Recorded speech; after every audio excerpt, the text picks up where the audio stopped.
So imagine these monstrous hydraulic arms coming out of a fire and just grabbing people. Wallahi. And then those who will actually make it to the other, imagine the amount of relief and happiness and satisfaction that you have when you actually make it to the edge of the other side. Okay? After all these, you're living 70, 80 years in this life, going through pains and issues and struggles and challenges, losing loved ones and raising children and resisting shaitan and his temptations and coming to the masjid and giving in charity and really struggling with so many things.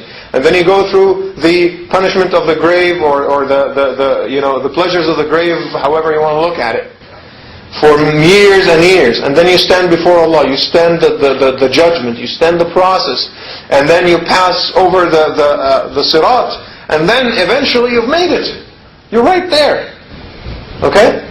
Imagine the amount of relief that you will have after the passage of all of these years, and now you're standing at the gates of Jannah, waiting for those gates to open. Okay? And there's just a bunch of people. It's not really that many standing with you. Again, out of every 1,000, one person will go there. And the remaining is gone. And many of your friends, and you keep looking around. I mean, put yourself in that position. You keep looking around for people you're familiar with. Where's my mother? Where's my child? Where's my friend? You know, my childhood friend that used to be a very good person. Oh my God, I can't see him here. You see what I'm trying to say? And it'll even add more to your appreciation. Out of all these people, oh my God. And actually, what's happening in the fire is that people are also looking around, by the way. Now don't ask me how. They're being burned. They're also looking for friends. And then they will say, قالوا ما لنا لا نرى رجالا كنا نعدهم من الأشرار. Why don't we see people that we used to think are so evil? We used to think they're like them. They're just bad like us, but they're not here with us now. You know where they are? They're standing at the gates of Jannah with you. And then you're waiting and waiting and waiting. Okay, when is this going to open? Okay, what's going to happen now?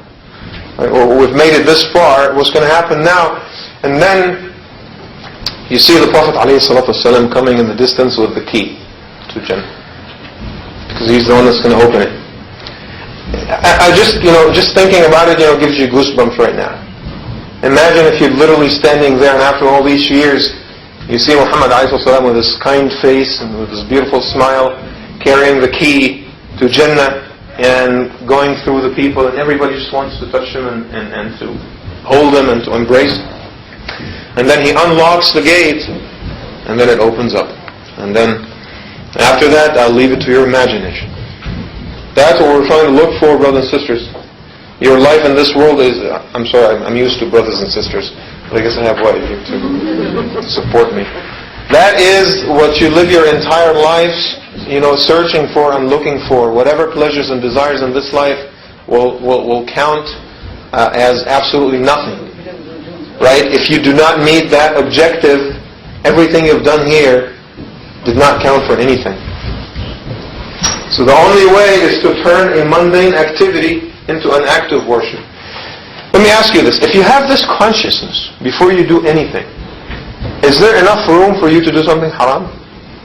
No. If you're trying to maximize the benefit you're trying to squeeze the last drop of hasana out of everything, including the mundane activities, would you allow yourself to do something haram? Because obviously if it's haram, then it defies the whole purpose to begin with. No, I'm not interested in that. I have enough problems to worry about. Okay? So it carries that element of protection. It protects you. When you have this continuous consciousness about the hereafter, trying to turn, coming to salam, or spending some time drawing with your children, if you turn that into something halal, not only halal, but something that is beneficial, you will have very little room to accept haram. And that will create a huge gap between you and shaitan. In addition to that, don't you think that you can have more than one intention?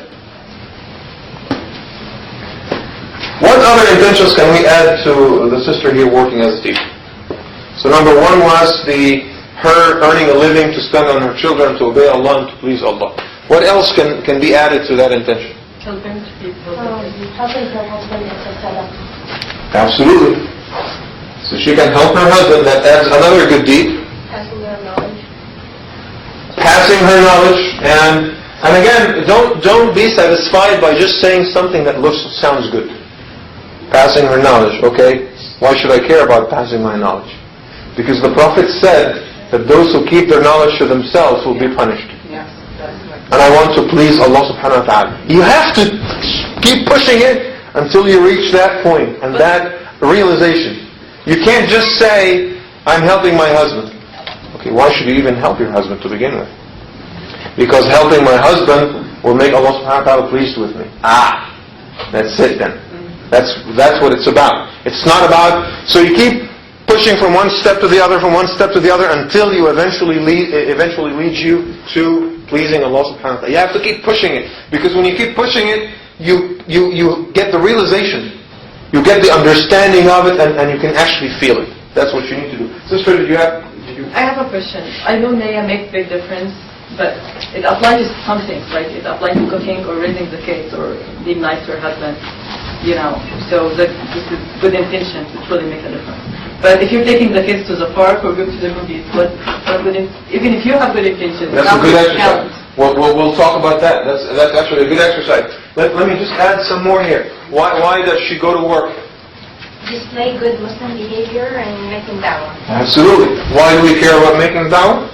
There's a big need to be done here. Why should we care about the big need? So that people get interested in learning more about Islam. And when people are interested in learning about Islam, what happens? Because they're studying they become Muslim. Why should you care about them becoming Muslims?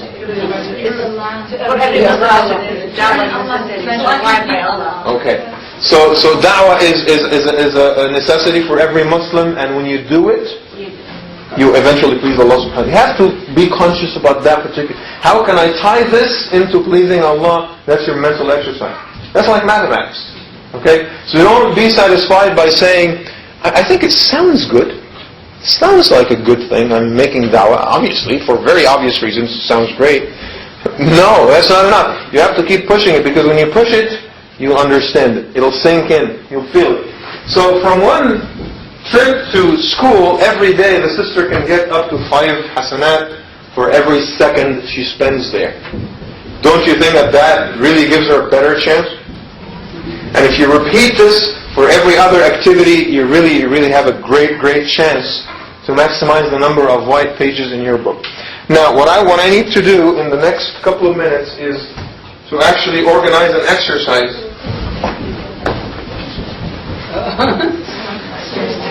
And I'll take some of the most difficult things to turn around, and we'll discuss it.